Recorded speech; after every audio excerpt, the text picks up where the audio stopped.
দেখো আজ হচ্ছে শুক্রবার, ছুটির দিন।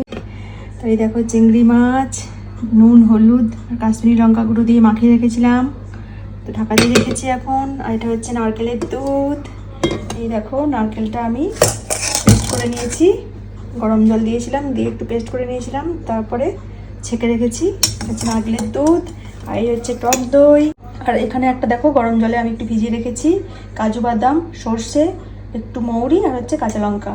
আর তার সাথে একটু নুন দিয়েছি, কারণ সর্ষে যখন বাটতে হয় একটু কাঁচা লঙ্কা আর নুন দিয়ে বাটলে সর্ষেটা তেতো হয় না, এটা আমি শুনেছি, তাই এই টিপসটা তোমাদের সাথে শেয়ার করলাম। তো এই দেখো পেঁয়াজ, এই পেঁয়াজগুলো আমি একটু পেস্ট করে নেবো। তো মোটামুটি আমার সমস্ত অ্যারেঞ্জমেন্ট ডান, তাই ভাবলাম তোমাদের সাথে শেয়ার করি কীভাবে আমি চিংড়ি মাছের মালাইকারি বানাবো। এর আগেও আমি আমার ইউটিউব চ্যানেলে অনেকবার শেয়ার করেছি। তো চলো এখন এবার রান্নাটা স্টার্ট করি।